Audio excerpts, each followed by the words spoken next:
I feel like collectively, this particular New Year's going into 2025 is giving the energy of like new phone, who this.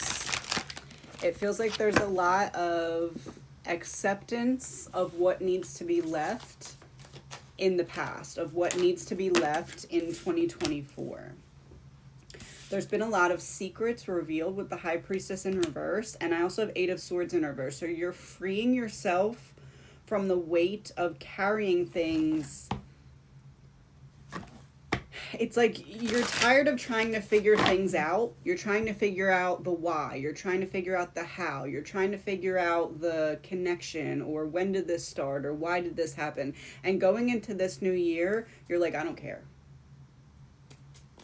I don't care. I'm wiping my hands clean of stressing myself, trying to figure out the why, and you're releasing it. You found out the secrets. You found out about the secrecy. You found out about what was being hidden or concealed or held back from you. And for what feels like the entirety of 2024, you were like, I have to figure all this out. I have to understand why, who, when, what else is involved. And going into this upcoming year, you're like, I am not holding myself back. Six of Cups in reverse. And I also have Nine of Pentacles in reverse. So you healed some kind of wound of codependency, if this reading is for you, in 2024. Whether that's codependent to an outdated belief system, whether that's codependence to a person or a situation that wasn't serving you, or maybe it's just a habit that you like weren't catching yourself in that was holding you back, right? You identified how some kind of codependency was keeping you in a holding pattern, and then you wanted to understand it, but you're realizing now that you're understanding it to the extent that you need to in order to release it and let go. And this is the season of doing that, the releasing and letting go.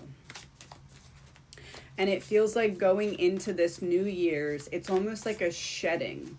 Like you are knowing that you're burning certain bridges, but you're okay with it, with the Fool. You're like, I'm ready. Because she's up on a cliff. You have this higher up perspective where you can now look down and say, oh, that was holding me back. Oh, this is how I was standing in my own way because of this, that, or them. And you're finally saying no to allowing your cup to be completely empty so that others' cups can be full. And the mindset that you had that was holding you back kind of seems to be tied to a money wound, like self-worth, self-concept, fear of failure, fear of being seen or perceived.